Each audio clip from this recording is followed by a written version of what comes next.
So nice to meet you all. It's so nice to get to visit Memphis. I've been telling everyone that my grandmother is from here, so this is my first time actually getting to find the location of my own roots.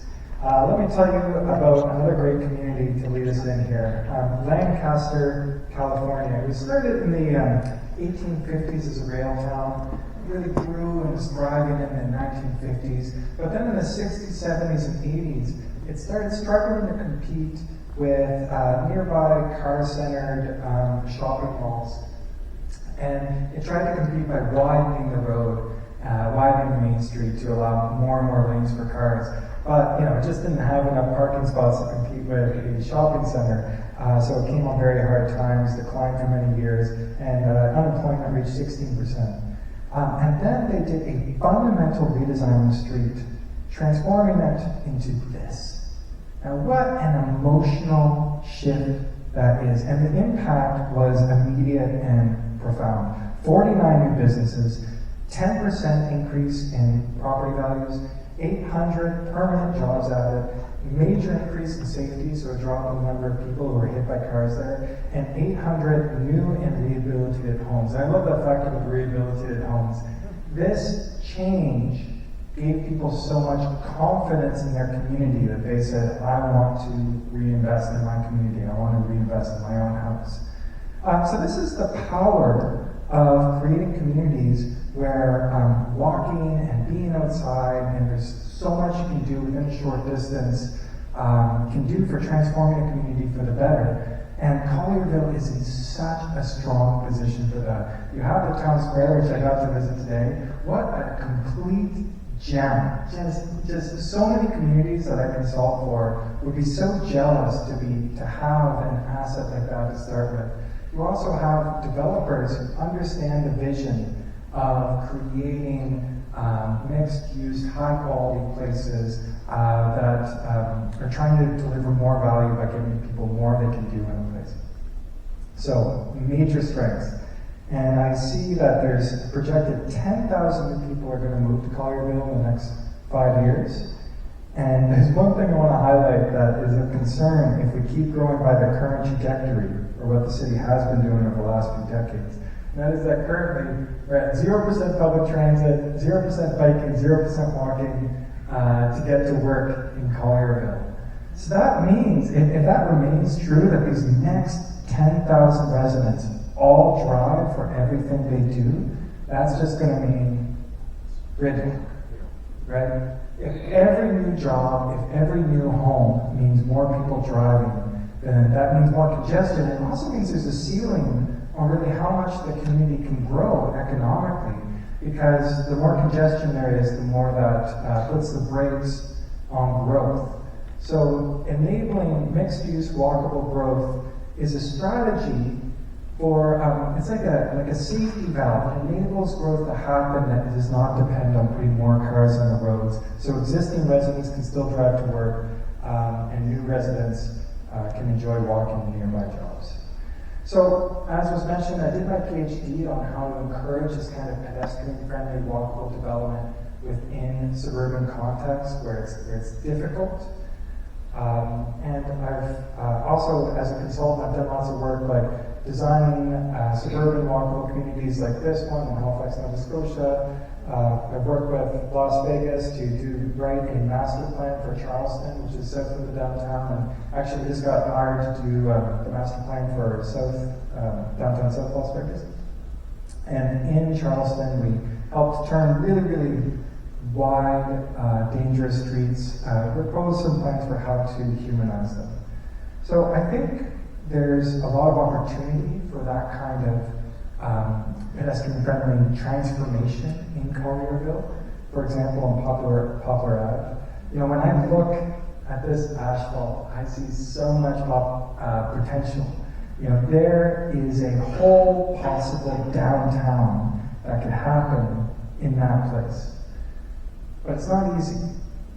And let me tell you a story to underline the nature of the challenge. So, Main Street Dartmouth is in Nova Scotia, and in 2013, my city of Halifax passed a new plan for the area allowing high-density mixed-use development. And my expectation was, what I was taught in university was if you upzone an area, if you let developers build, developers are going to build. And so my expectation was, well, of course they're going to take this very, very low value land, these old strip malls that were really needed repairs, and replace it with this really, really high value mixed use development. But let me show you what happened. So this is the street in 2010, and this is the street in today. If you didn't notice a change, it's because there was none. There's two buildings here. I guess, is it going to let me have my arrow? Yes. Almost nothing's changed. And I want to put this to you, and I believe someone in the audience has a microphone. But just take a second, and before we put the microphone on, actually talk to the person next to you, and I want you to think about, why is it that if a developer can multiply the value of land in this place, this kind of mixed-use development, why aren't they? And Halifax is growing. You know, this is a city that's growing very, very quickly that needs more housing. Lots of developments happening. But why is none of that happening here? Go ahead.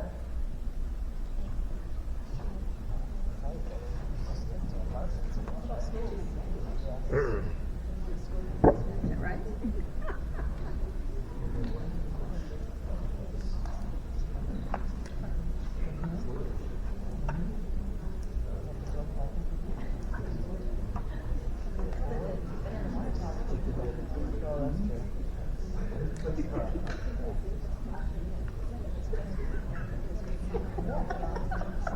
I've always said that about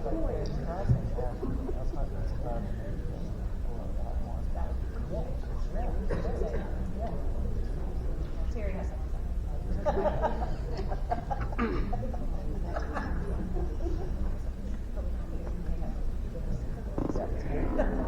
Okay, I hear conversation quieting down, so who would like to share some ideas?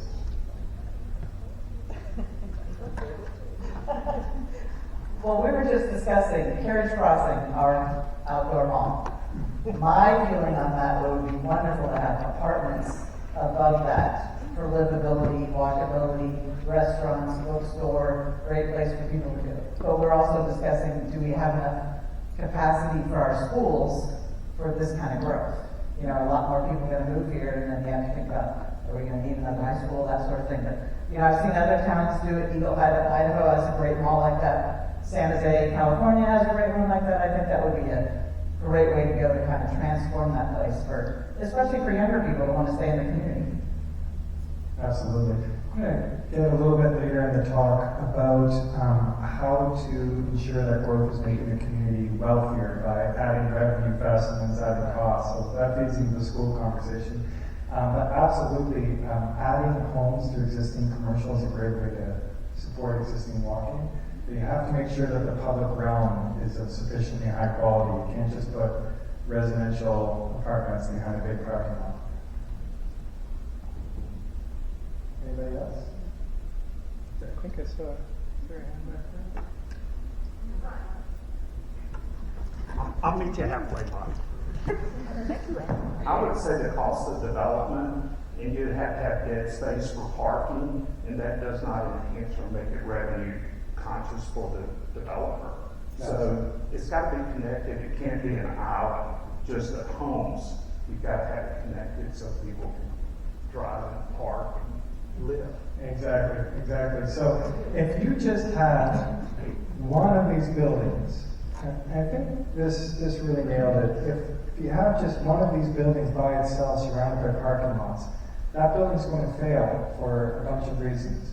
One is it has ground floor retail facing the sidewalk that's empty in a place where everyone's driving. Although those ground floor retail are not going to succeed. And also the land values are low because it is surrounded by big roads and parking lots.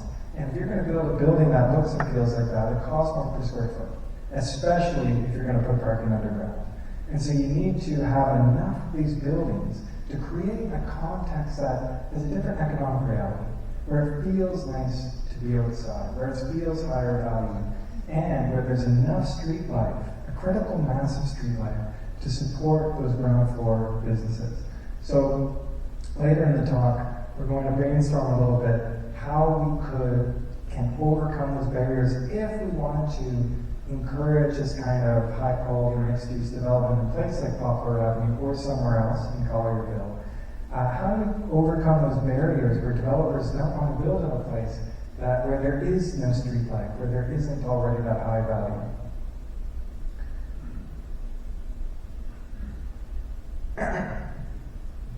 So, let me tell you a story about another community that tried to create this kind of transformation.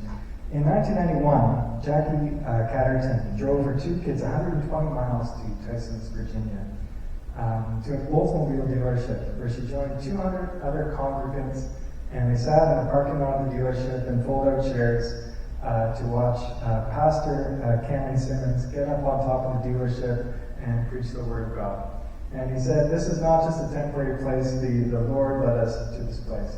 So people have often said that we in Canada and the United States, we worship the car, but that has never been so literally true as in Tysons, Virginia. This, Tysons was at one time, one of the 13th biggest economies in the United States, urban economies. But it had no proper downtown, no town square, no public spaces. It was just large roads and parking lots with offices and commercial and a giant logo parking. And they got sick of it. They wanted, a great place to gather, and they wanted, and they were tired of the amount of traffic that just kept getting worse and worse and worse every single year. It was basically stopping them from growing. So they invested in a major raised metro line straight to downtown Washington, D.C. and to the Dalhousie Airport. They also, with zoning, allowed mixed-use, high-density development. I do not believe this is what's being proposed for Collierville. Just checking. And they have been successful at attracting some development. There are places there that are starting to feel like a proper downtown. But there's also challenges. So, this is one of the spots where they put a metro station. It was already a very big road. And putting in this metro station was an opportunity to redesign that road to make it a more people-friendly place. And instead, they actually widened it right next to the metro station. So right now, this is looking from the metro station. So this is the highest value land. This is where you want your development, where you have the most people riding transit, where businesses can get all those riders coming from transit. And instead of that, you have a giant road that's discouraging people from using that ultra-expensive transit line. So you have government investment undermining government investment. So they spent $2.7 billion on the transit line, and then up to about $1 billion on widening roads, undermining that transit line. So the reason I tell this story is because it's really, really critical that you understand explicitly that there is a difference between walkable, people-centered design and car-centered design. Both have their place, both are very important, but they require a very different approach.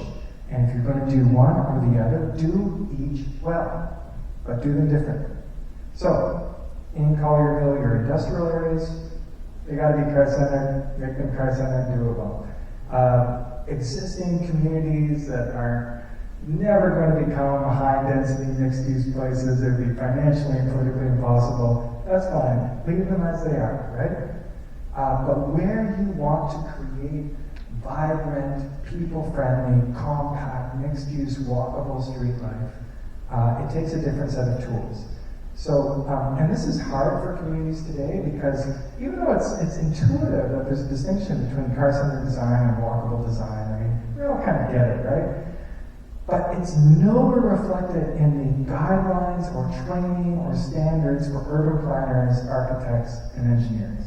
It's nowhere explicitly laid out. Here's these two different approaches to design, and here's how you should do them. So something that me and my company have been working on is actually developing those guidelines to help clarify this for people. It's so important because often the exact same actions can lead to completely different results depending on where you put them. So if you build a sidewalk in a walkable community like the area around the town square, that increases land values. If you add a sidewalk in an area where people drive to do everything, it does nothing for land values. If you add amenities like parks and cafes to a walkable community, it increases land values, but in a car-dependent community where it's across a major arterial, has no impact. If you add jobs in one, it leads to more active transportation. If you add jobs to the other, it leads to more people driving. So they really, really are different. So today I just want to highlight 3 critical components of walkability that you want to achieve in Collierville to be truly successful. The first is the concentration of human activity. So one day I was walking with friends and I came around a corner to this street and it was just full of people, elbow to elbow, as far as I can see, a few kilometers down the street. That's miles in Canadian. And I asked somebody, what's going on? What's the festival today? And the person said, what are you talking about? I ended up realizing there wasn't any festival. That street, Rue de St. Catherine and Bordeaux, France, is just that busy every single day. And I just couldn't believe it. How can a street be this busy on a daily basis? Well, on the weekends at least. And at a high level, there's this self-reinforcing process that happens. First, you get your homes, then they attract street life. The street life attracts businesses. The businesses create a more desirable environment. People invest in creating more homes there, and homes bring more street life, which brings more businesses. So this is a self-reinforcing process that continues over time. If you add transit in the mix, it reinforces all of these, brings more street life, more businesses want to open near transit, more people want to build homes near transit, which brings more riders for transit. And all of this self-reinforcing process works because people walking, biking, and taking transit take up less space. So, if you take a group of people walking in a car lane, you can fit about 9,000 people through that lane per hour versus 600 to 1,600 people if they were all in cars. So many times more people can get through the street, which means you can enable more people to do more things in a given amount of space.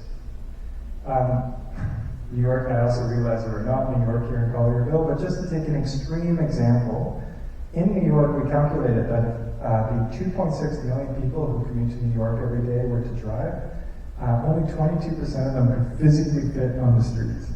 Now, the reason why I make that point is because we often assume that the economy happens in the car.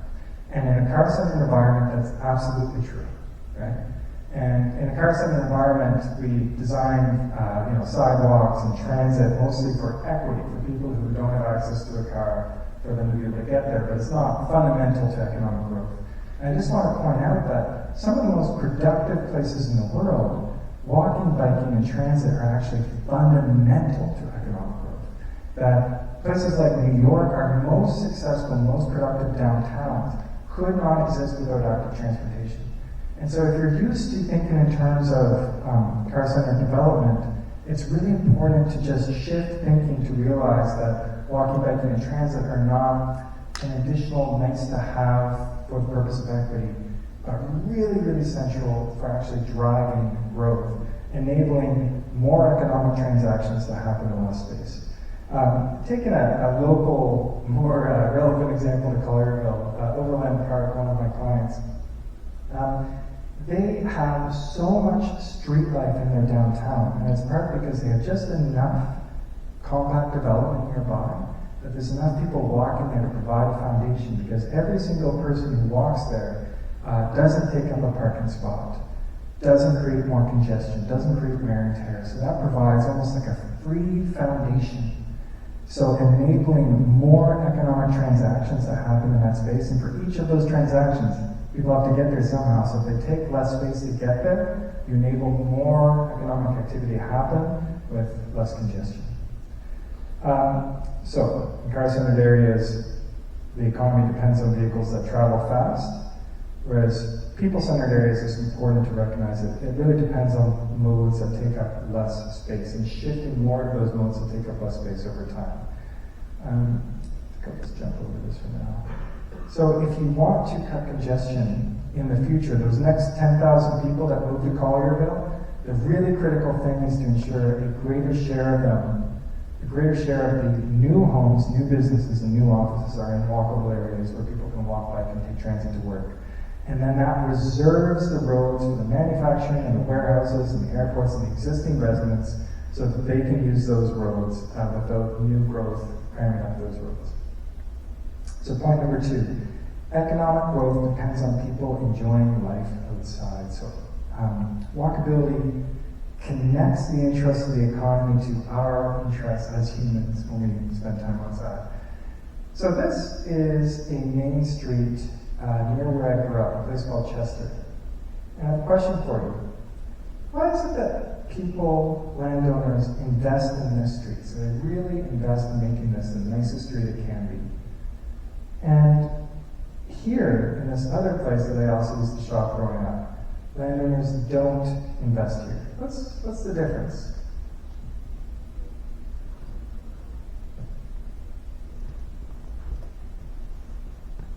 Because it's more walkable and more people can feel safe and just run. You can't do that with the one on the right. Yeah, absolutely. So it is more walkable. And why do they have an economic interest? Does that lead them to have an economic interest in investing in that streetscape? People will spend more time there. I'll spend more money. Yeah. It's nicer. People will spend more time there, and they'll spend more money too, yeah. That's right. Keep other businesses going. That's right. So commercial areas in a walkable context where many of your customers are arriving on foot, business owners and landowners understand that it is in their interest and for them to survive, they need to invest in making that as nice a street as possible. That is what links their economic interest to our well-being. So in many traditional neighborhoods, when you walk around and everything just feels so high quality, so designed for your comfort, it is because there's that link between their interests and your interests and the person enjoying life outside. Now, in crowd-centered areas, of course, there's lots of beautiful, wonderful places. The commercial areas, the strip malls, the big box stores, this tends to be the areas where this is the biggest problem, where you have large roads and parking lots, and you really can't make a nice external environment. So the usual strategy is to spend as little money as possible, and to instead spend money on creating nice, abundant interiors. Good spaces inside malls, nice, mini golf courses inside, lots of stuff that us urbanites love to do in suburban areas.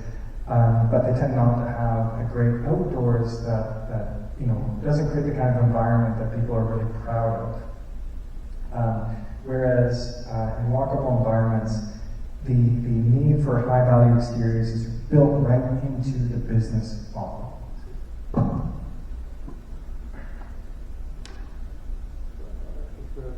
Here. Thank you.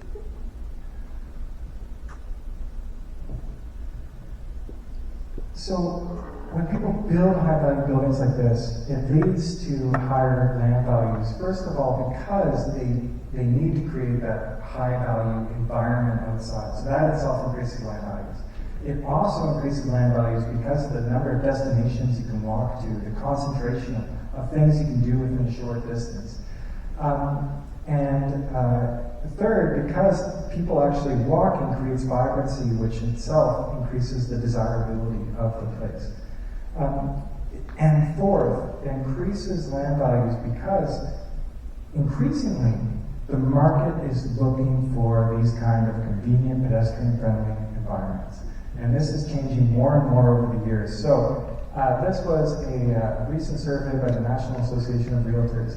And they found that people of all ages would prefer a majority of people would prefer to spend more to live within walking distance of parks, shops, and restaurants.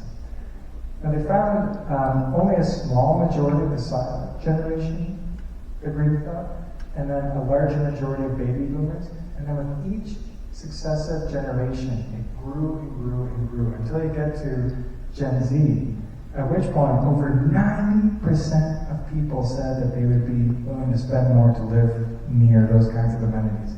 So to become a community where young people want to move to, it's absolutely critical to build on the strength of places like Town Square and to create more of these kind of environments where people can live, work, and just enjoy life outside on great streets within walking distance of lots of great destinations. And this is really reflected in the property value data. So this graph shows you the average value of land in highly walkable downtowns, highly walkable suburban areas, somewhat walkable suburban areas, and car-dependent suburban areas. And you see that sense of financial crash, highly walkable downtown areas have just absolutely exploded in value, but also highly walkable suburban areas also have really, really taken off, much more than the fully car-centered areas. And that's because they offer more inherent value in terms of what you can do near home. It's like the things that you can walk to become part of the assets of your house, increasing their inherent value. So this is a map produced by a company called Urban Tree. Their maps are amazing. So this one's of Minneapolis, but they do this of cities across the United States, showing the land value per acre for each property in the city. And you can just see that the downtown is like a mountain compared to the rest of the city. And so if you want to pay for those new schools, if you want to have enough revenue to cover new libraries or anything the community wants to do, it's really critical to have these areas where you have the value of shops, offices, jobs, homes, all contributing to each other's value in a self-reinforcing way. Allowing for so much revenue to be generated in a small area. And what's great about this is it's on a given amount of infrastructure, so the amount of revenue you get out per the amount of infrastructure investment you have to make, the amount you have to spend on maintaining infrastructure in that area is enormous. So in many communities, the majority of their revenue comes from these very small, people-centered, walkable areas. So that's one major motivation for building a few more of these in your community. Now, people often ask me, what do you mean that density is good for land values? Isn't density, well, one of people's biggest fears about density when you're talking about a comprehensive plan, like we're assembled here to talk about, one of people's biggest fears is that increasing density too much will cut land values. And if you do density like this, that's probably true. So this is what you can call vertical sprawl. It's car-dependent density, where you have all the downsides of having to take an elevator to get to your unit, with none of the upsides of being able to walk to anything. So everyone who lives here who can is going to drive to get to everywhere. You see on the ground floor, it's not creating that nice, desirable street. It's completely turning its back on the street with blank walls. And it's also very dangerous, right? If I was going to mug someone, it would be right there. It's perfect. No one would see me. Completely get away with it because there's no eyes on the street. There's no interaction between the building and the street, so you're perfectly safe to mug someone.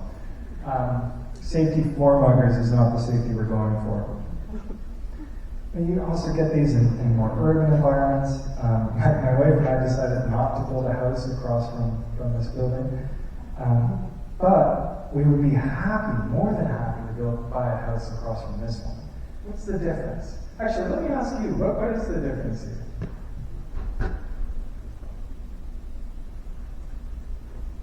I love the green space. It makes it look more friendly in the garden. Yeah, absolutely.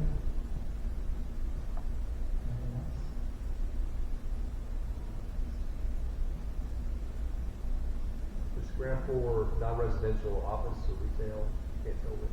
You've got variety, you've got scale differences. There's a dynamic that is interesting, not a big brick wall, red brick with windows. Yes. Yes. Visual diversity. Our brains are hungry for visual stimulation because we evolved in the forest. And if you've ever been in the forest, it's not just one brick wall. It's, you have trees at three scales: trunks, branches, and leaves. And if you want to create environments that make people feel comfortable and happy, you need a detail and visual diversity at those three scales: massing, articulation, and detail. And this building provides all three. And another gentleman here was mentioning that there's a mix of uses going on too. So there's residential above, There's shops on the ground floor, a cafe you can go to. You can't see it in the picture, but shops on the ground floor aren't the only way to create a good streetscape. There's also townhouses along part of the floor of the building. So even if you don't have shops on the ground floor, which isn't possible everywhere, if you put garden suites and townhouses along the bottom of the building, then those homes are participating in that street. It's kind of like having single-family homes along the street, right? You have a front door, you have windows, and it becomes a lot harder to mug people because you have people who care about that street, who are living on that street because they have a direct connection and don't have to go through a hallway to get to the street. And so it is absolutely possible, desirable to create higher density development that creates a high quality of life in great communities. And so much of it has to do with how the ground floor of that building interacts with the street. So, number 3, going fast and go slow. So this is the critical part. All of this is lovely. How do we make it work for cars? Because people are still going to drive their cars, and Collierville, cars play such a critical role in the economy. So how do we make all these lovely ideas about walkability work in a society where cars are so central? So let me show you a funny graph. So this shows, this was published in Nature, and it shows how many people live in cities compared to how many jobs they can access within a given distance by different modes. So this one shows walking, and it shows that Atlanta, you can't reach as many people on foot as Amsterdam. So no surprise there. Of course, we all know that Atlanta is full of absolutely large roads, and Amsterdam has nice little streets and lots of shops. Of course, you can reach more jobs on foot there. But the surprising thing is that when you do the same thing for cars, Atlanta can reach fewer jobs than Amsterdam. Amsterdam offers better access by car. You can reach more jobs in less time in Amsterdam than you can in Atlanta. In fact, Amsterdam is one of the best places to drive in Europe. How do they achieve that? Well, it's because they combine 2 things. They combine high-speed arterials with very few intersections where you can go high speed and nothing gets in your way, all the way to communities. And then inside the communities, they offer proximity. So once you're inside the community, you have to slow right down. But there's so many destinations in a short distance that as a driver, you're actually still benefiting because you can reach more jobs, more opportunities, more destinations in a given amount of time at a slower speed. So, critical distinction here. In a car-centered area, you improve travel times with speed. Walkable area, you improve travel times with proximity. And the secret to offer the best possible travel times for drivers is to do both of these things. So this is why Collierville is well set up. You have your large arterials and collectors. If you build a few more walkable communities within those, you can use those arterials to get between those walkable communities. And then once you're in those walkable communities, it's really, really critical to switch how you're designing them, to focus not on speed, but start to focus on slow, steady throughput and optimizing for as much destinations in that place as possible. So another one of our clients, Wolfville, Nova Scotia, they have this absolutely wonderful main street. It's also a regional road, which is a challenge. And when we're talking to their council about what they wanted to achieve with the design of this street, we showed them what it would look like if we optimized for speed, for the best possible level of service, which would look like this, right here. And for whatever reason, the council decided not to go for this. So what would happen, this is just to illustrate the tension between speed and proximity. So if you allow this kind of high-speed highway through here, then people would stop walking on the street. Land values would crash, right? Who would want to live on that street? Who would want to open up a business there? Slowly, the businesses would close. People would demolish buildings and put parking lots there because the only thing that would really work there is a car-centered, parking-oriented approach to business, which was actually what was happening in the 70s here before they started turning things around. So that's why if you are designing for proximity, for as many destinations as possible, you want to design the street for slow, steady throughput. It actually benefits drivers in another way. When you're driving slow, more cars can fit on the street, so more total cars can get into the lane per hour. That doesn't help you if you're driving 100 miles on the highway, but when you're driving a mile inside a community, it's actually allowing more people to reach more destinations in more time, in less time. Because I see some people wondering, how is that? It's because the cars can travel closer together. So as congestion rises, you have more cars, you're going a bit slower, but there's more traveling through. It's also safer. So during the pandemic, many more people were being hit by cars because there are fewer cars on the road, and those cars are going much faster. So when you have an optimal level of congestion, just enough to slow things down a little bit, but it's still moving through at a steady pace, you it's safer because speeds are lower. You don't want it to get too congested, so this is showing how congested it is in terms of the percent of delay. So around, and this on the vertical axis is showing how many people are in critical accidents or deaths. So about 30-40% compared to free flow traffic is the optimal for safety. Because if it gets too congested, you see it starts to rise a little bit again, because people start to act erratically and get frustrated. I think that's what's happening there. There's some research to support that. So there's an optimal level of congestion for walkable communities. They're like, ideal level of service is actually around level of service D. Now that term, level of service D, is a terrible term, because it sounds like we're asking you to accept the fourth best option for your community. Your community gets fourth best. No one wants that. So we should really use different language. We should really call it stable flow. What we want in walkable communities is stable, consistent flow, just like the tortoise and the hare, slow, steady wins the race. We want to ensure that people can keep moving but not at race speeds. What other tools can we use? So if we accept that in a walkable area, we need cars that go at a slow, steady pace, what tools can we use to improve things for drivers that don't undermine conditions for people walking, biking, and taking transit? Are there any ideas?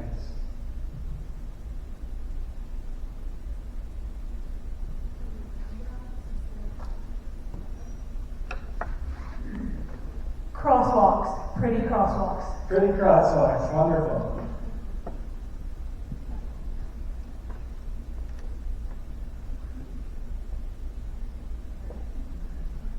Maybe like roundabouts that don't necessarily stop traffic, but keep it always nicely. Yes, so no stop intersections. So roundabouts, shared intersections, traffic circles. Traffic circles inside neighborhoods are wonderful. If you can avoid people stopping, and if they're going slow enough, it can be safe.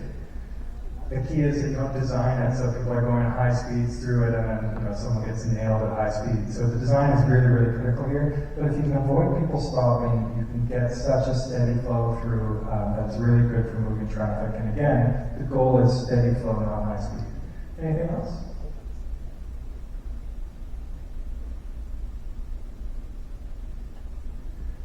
Okay, so a few other just design tools. So again, high speeds equals high capacity.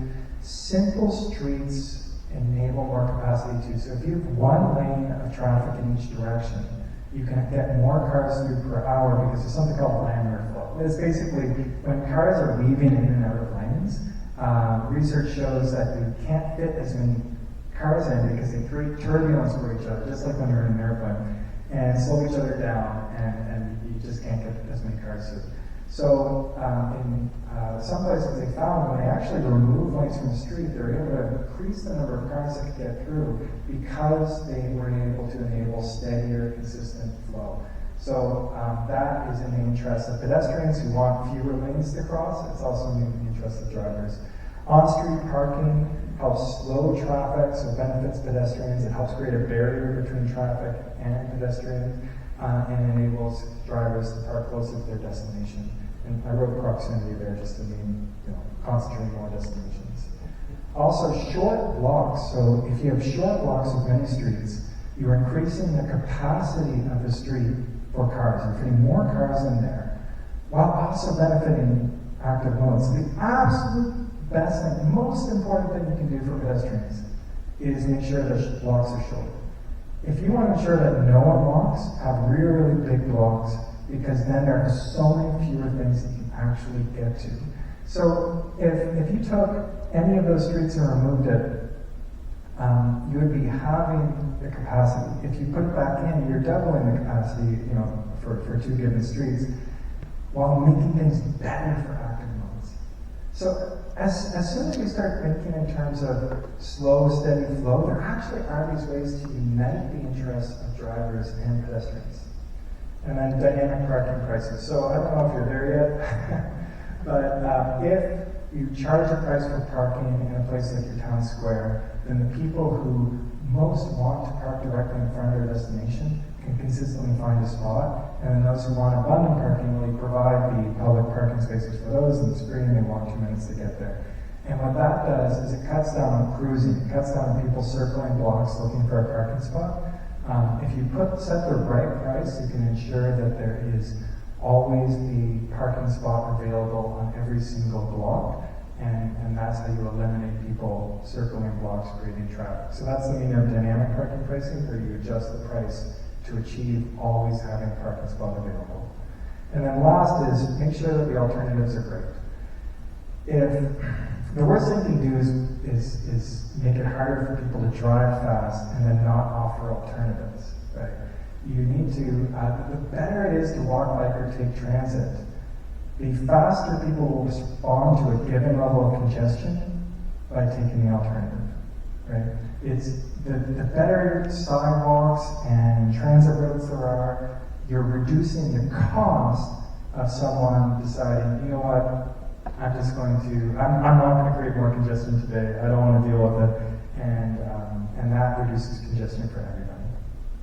So it's really also critical to understand there's a difference in what it means to design for safety in car-centered areas versus walkable areas. So in a car-centered area, you need to design safety for fast driving. In walkable areas, you need to design it from fast driving. And these are opposite. Two things could not be more different. In a car-centered area, you need wide lanes, clear zones, meaning there's no fixed hazard objects that you can run into if you go off the street. So you don't want a metal bollard. You don't want a tree right there at the edge of a high-speed road, because if someone accidentally goes off the road, then that could kill them.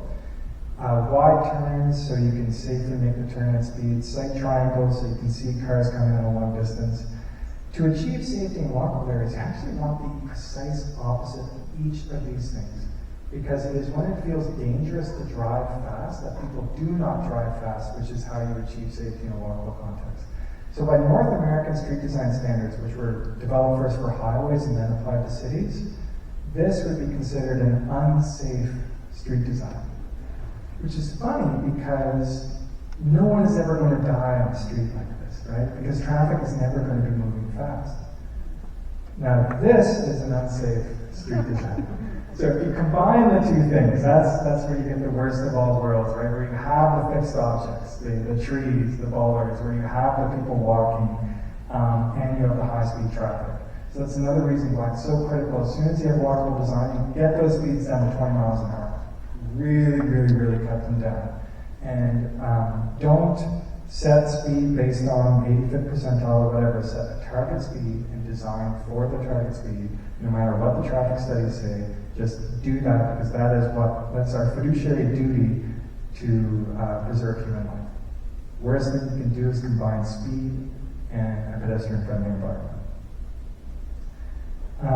There are tools in the most recent, so this is the design guidelines for engineers, traffic engineers in the United States, the AASHTO guidelines, AASHTO Green Book.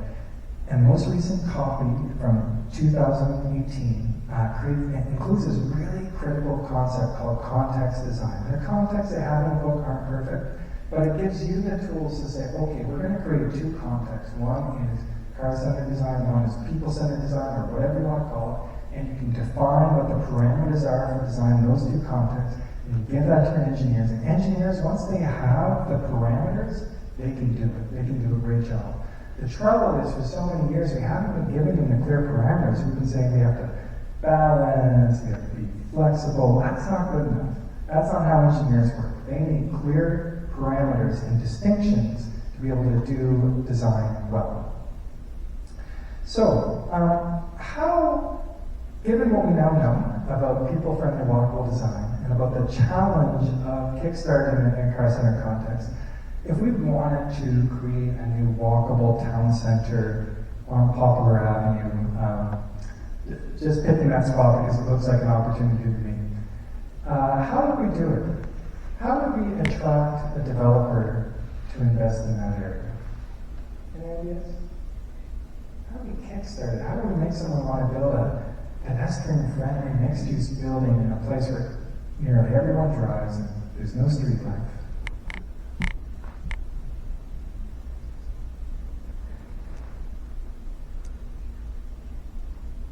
Have to slow the traffic down some.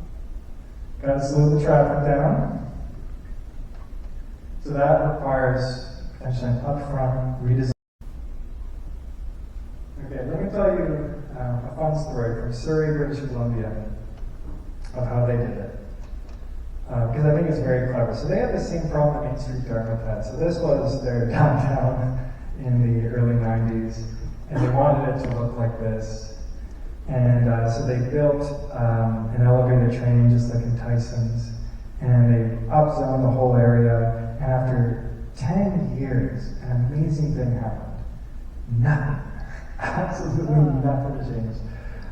So a new mayor came in, Mayor Diane Watts, in 2008, and she said, we got to get this moving. So she implemented a bunch of actions at once to change the economic reality on the ground and start to attract this kind of high-value mixed-use development. So they were going to build a new library and a new university and a few other new assets. And you know how it is. Government will often put these in different places across the map, wherever it's most convenient, wherever the low-cost land is. And they said, no, we're not doing that. We're going to put all of those assets within a single block. And we're going to put it right next to the transit station. So they took this road and turned it into a new city hall, turned this into a new library. You can quibble about the design, it's okay. They actually created a development corporation, arm's length development corporation, that can work directly with developers to take on some of the risks. One of the challenges is that banks don't want to fund stuff that hasn't been proven in a given context. So in this case, the banks didn't want to pay for the office and hotel in an area where there were hotels hadn't been proven. Their spreadsheets didn't say that could work. And so a government development corporation could partner with a developer to de-risk that part that banks couldn't fund.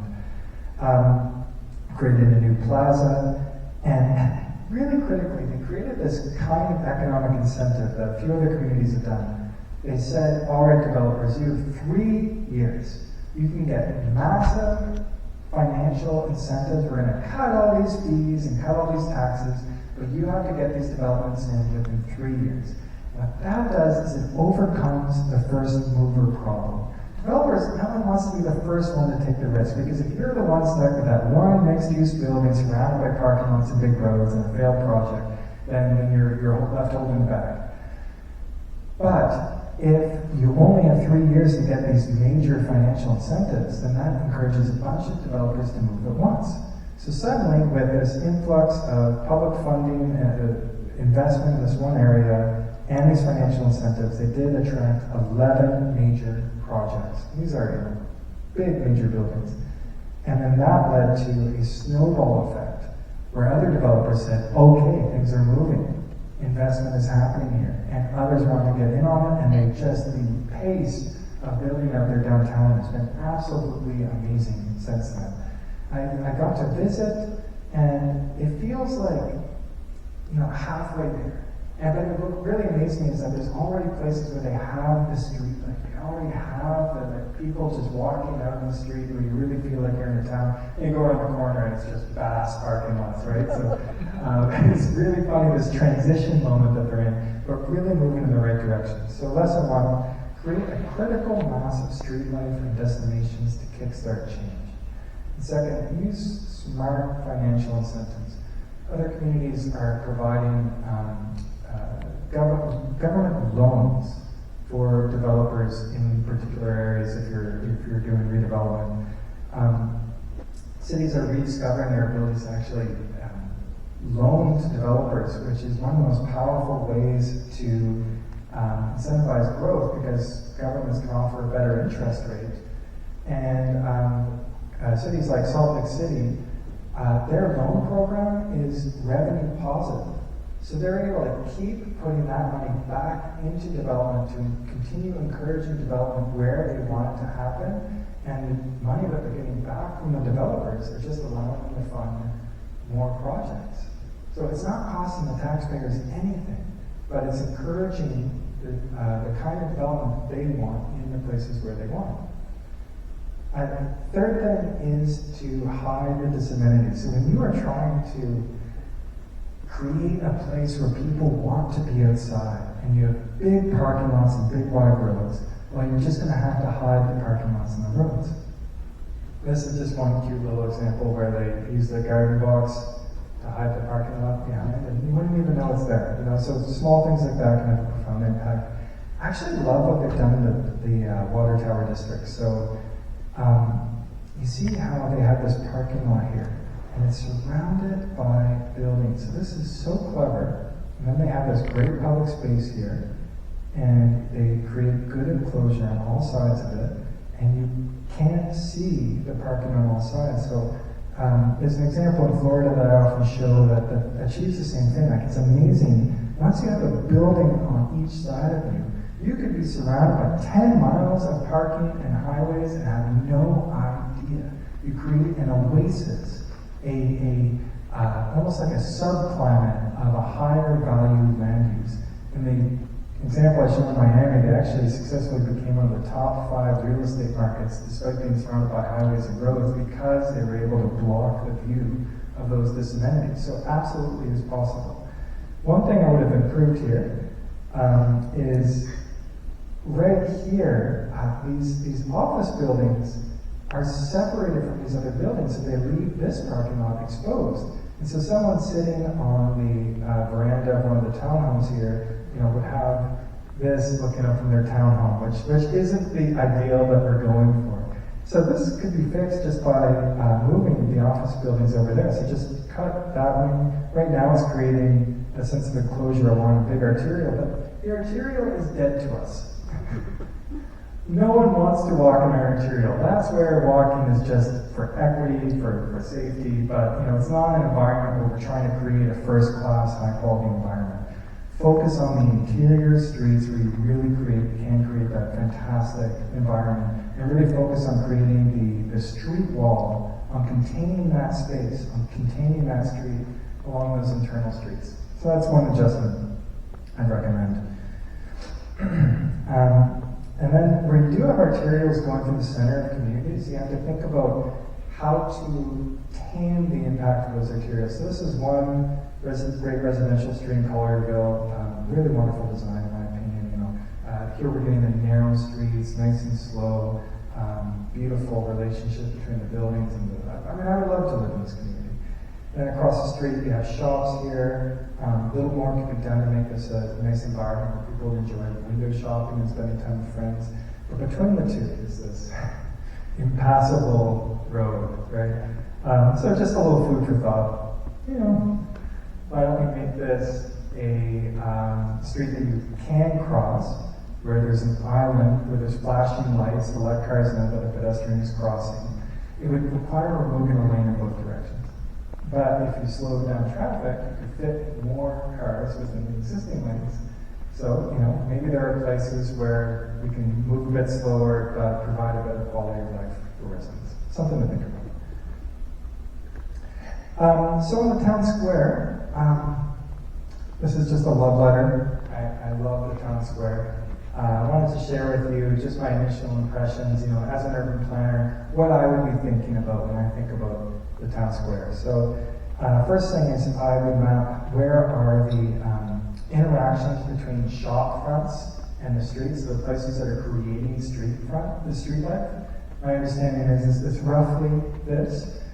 So the yellow is that interaction between the street and the shops. And I would be asking, how can I extend this a little bit further?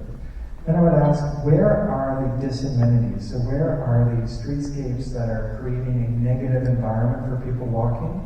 And how shall we respond to that? And in some places, the answer is, it's fine. We need parking here. And I was going to recommend expanding this parking lot, and when I went to visit today, I see that you did. So, good. Perfect spot for a parking lot. Makes complete sense. Right there next to the town square, completely logical. And then by having abundant parking there, it opens up the door to considering perhaps in the future paid parking within the town square itself. So you get more turnover for customers, more people coming and going, and making the best use of those high value parking spots in the core.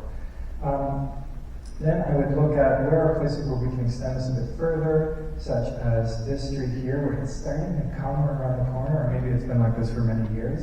And I'd ask, can we make a few more investments? Can we encourage people to invest further down that street? And then, going the other direction, I see this beautiful little church that's surrounded on both sides by parking. So this church has an opportunity, and I bet historically it had a great relationship with the street. And to restore that, we need to mitigate the impact of these parking lots. So I have to make a decision, is this a street that we want to rehabilitate into a great place for walking, to be part of this walkable environment? Or do we want to leave it as just a parking zone where we've given up on the street? And in this case, if we did want to rehabilitate it, this parking lot's full, that parking lot's empty. I bet when the church needs parking, the other building does not need parking. I think there might be some opportunities for shared parking there. Then in front of the courthouse, blank grass can be almost as harmful for a street as parking lot. So I would recommend putting a building here or parking.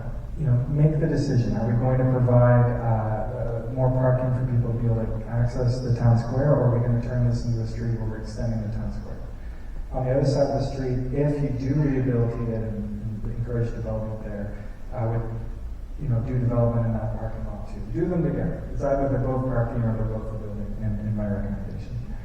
And then I would be asking, how do we get as much people near that town square as possible? Because again, the more growth, the more homes you can have in any of these areas, the more of that foundational street life you can create. Those people who can just walk there in a few minutes that aren't creating congestion, that aren't needing a parking spot, that are the freebies. They are the ones that really drive that core growth. I was talking to someone who was mentioning that it could play an important role in shifting the business mix. So maybe if there was more local residents, you might not have, say a real estate office within the town square itself, might be able to replace that with another restaurant or another shop of some kind. And I would also recommend offering offices nearby to accommodate things like real estate and dental offices, which are super valuable but don't create as much vibrancy as you might want in the town square itself. And then for the street itself, there's a few things that can improve. Long term, do we need this second parking lot? This is, I have to say, really well done. The impact of that much parking could be so much worse, but because it was split up into these two sections with the trees in between, just really, really impressive work in my opinion in terms of mitigating the impact of the parking. So it's quite good. Long term, is parking here the highest and best use for creating a vibrant place there? You never want the parking to undermine the destination you're trying to get to. Secondly, and this is more decisive, I can say, the streets are about 2 times too wide on both sides of the public square. It's dangerous, it's high speed. We need to bring that in, and that's going to create more space for sidewalk, for street life, and a much more comfortable environment for pedestrians. It's crazy how much that much space can undermine your enjoyment of a street. How are we doing for time? We're good? Okay, in that case, I'm just going to share one last story and take questions. So this is the Halifax waterfront, the city I'm from, in the 1970s. It been completely abandoned and just a terrible place. And they created an organization whose job it was to bring life back to it. And they had a small marketing budget, and they decided instead of using the marketing budget to build billboards, every single year they would just build a small project to bring some more life to the waterfront.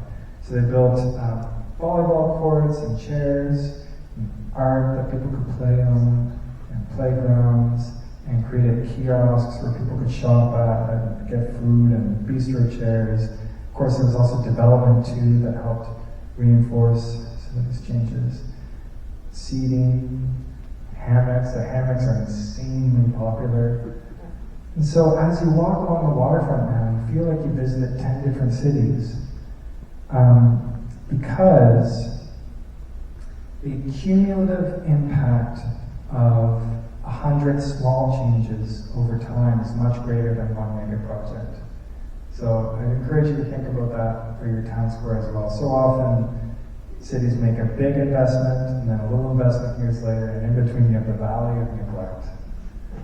And so if you really want your town square to succeed, think about what are these small, low-cost investments that you can do every single year. And that way, the community and the businesses and the politicians and staff develop a muscle memory, knowing how to work together to make these small projects happen because they're doing it every single year.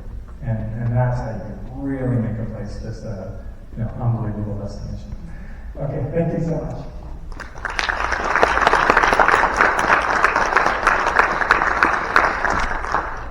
Happy to take any questions.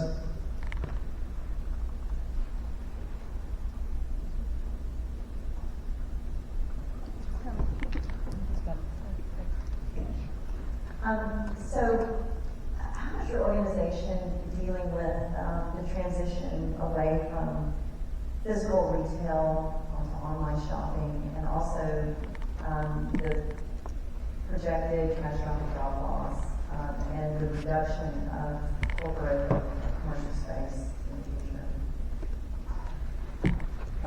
So, in terms of retail spending, my understanding is that the drop-off has not been as catastrophic as was feared. So there has been more people are shopping for many things online, but it's kind of surprisingly, people still really want to go shop in person as well.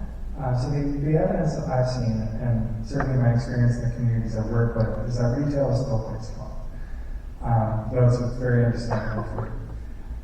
In terms of the AI catastrophic job losses, I'm very much a wait and see approach.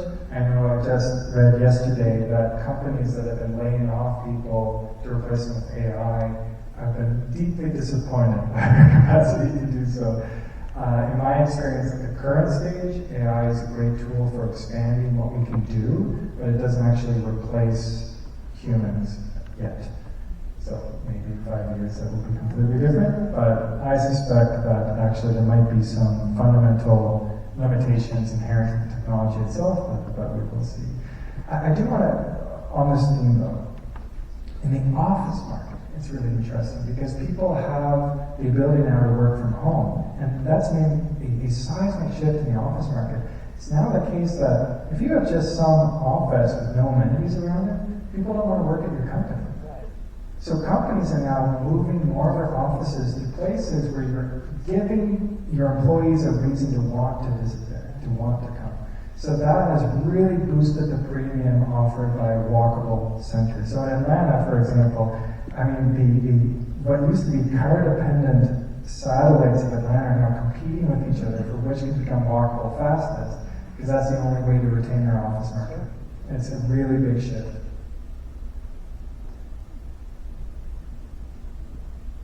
Hi, thank you very much. You had talked a little bit about financial incentives for towns with a 3-year time limit. That's right, yeah. And then also, I think you had mentioned something about an arm's length transaction for development corporation. An arm's length development corporation, Okay. yeah. Okay. And so that would be an involvement with the town. That's right. So that would be an entity created by the town, but with its own board of governors that is able to invest in private projects.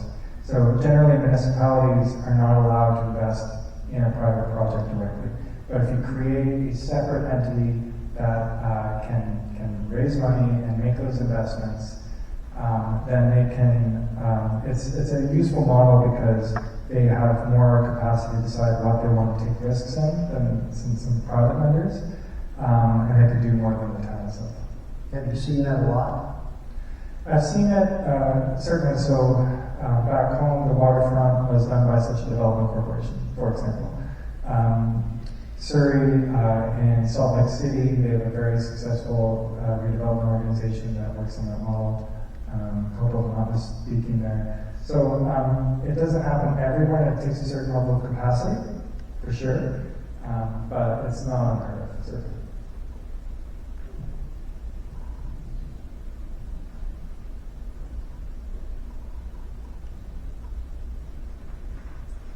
A lot of people moved to Collierville because they loved the small town feel of Collierville. How would you present this growth to be a positive impact for someone who would like to have it remain a small town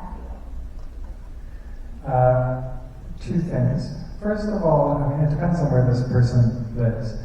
But for many people I speak with, who live in a traditional suburban community, who want to maintain their ability to drive to go shopping and drive to work, the message is we need to keep those roads open for you. So we need to make sure that new growth that happens isn't clogging up those roads. And it's also important to emphasize that a compact development is only really beneficial in a walkable context where you're attracting street life and supporting local business. And it's actually can be quite detrimental in some perspectives in a caravan context. So there's a message where we can preserve what they have and try to encourage growth in specific places. If it's someone who's living in a town square, the way I approach that conversation, this is not hypothetical for me, this is my day-to-day work, is to ask first, what do you love about your town square that you don't want to lose? This is important because it builds trust, because people need to express what they're afraid of before they're willing to hear about anything about change. They express that. Second question is, what problems do you want solved? And then now we're talking about how can we use growth to solve the problems that you see in your community. And there are problems. I don't know the specific problems here, but there always are. And in many cases, it's people see the importance of creating housing for their kids to be able to live in that area, for supporting businesses. Maybe it's year-round, that can be an issue, or having business open more of the day, having a greater diversity of businesses. Whatever those problems are, we can talk about how an intelligent approach to growth can help address the problems that they have. Oh, and then of course, design. Good urban design guidelines to ensure that growth is dignified and reinforces a sense of it being a wonderful community where people are proud of their streets. People are never going to feel comfortable with a certain level of compact growth. It's just hard for them to come to terms with the change, but having good design can really help. So I would be curious to kind of see what a vision would be on how Collierville could enhance the aesthetic value through the middle of town, the main corridor being Poplar Avenue, with the big state highway, the constraints that brings on what can be done and alterations and changes to the roadway itself, but with the introduction of streetscaping, green space, things of that nature, like they were showing in the example where that promotes the people wanting to walk in the street light and wanting to use it without constricting the traffic flow of the main corridor of the town. Yeah. How do you approach that? So there's a choice to be made. There's one or two approaches you could take. In many cases, it's just not going to be politically possible to take a bunch of lanes out and to slow it down substantially because so many people use it for community. So assuming that that's not possible, we leave it as it is. And we take the interiors of blocks and make those as wonderful for walking as possible. So if I can just find an example, go back to this time. Well, this is what we had to do in Charleston, for example. So,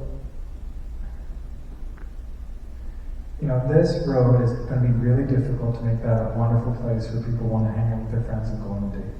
But if you put a new street through, say, here, or redesign this street, or create a new street here, and line it with buildings, then you can make that a really, really wonderful environment that's insulated from that high-speed road. And then that allows you to have, people going high speed, and then they slow down once they're in that community and create a high-quality destination there.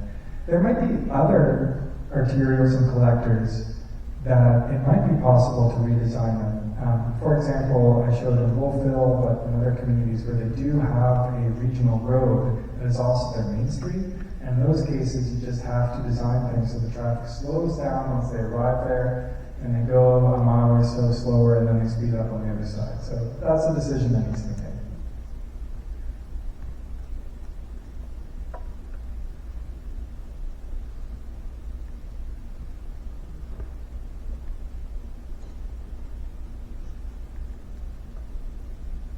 How cyclical is this type of living? Because back in the 90s, when Yuckies did want stores and they created all these neighborhoods and rebuilt them, and 10 years later, they're all in disarray again because the tide shifted and they wanted more privacy. So how long is this supposed to survive? Yeah, that's a great question. So is this cyclical? And so remember, which are the communities that have held their value over centuries? Well, it's the center of our communities. It's the places where there is that, you can walk to do useful things. And that there are good bones, there are small blocks, and great architecture, and the street and the buildings and the shops are all working together to reinforce each other's success to create a great place. So these places have stood the test of time, and it is specifically that gives me confidence in that model. Not any one study from recent or any theory. It's really just a demonstration that these are the places that have succeeded, that have held their value through financial crises, because they offer something distinct, because they have inherent value of that location, of everything they have together there.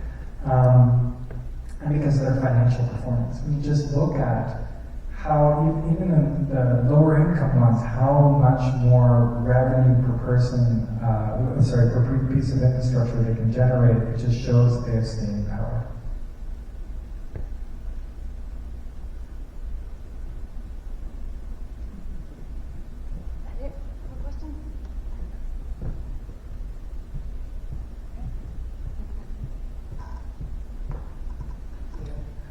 All right, let's give Tristan a round of applause.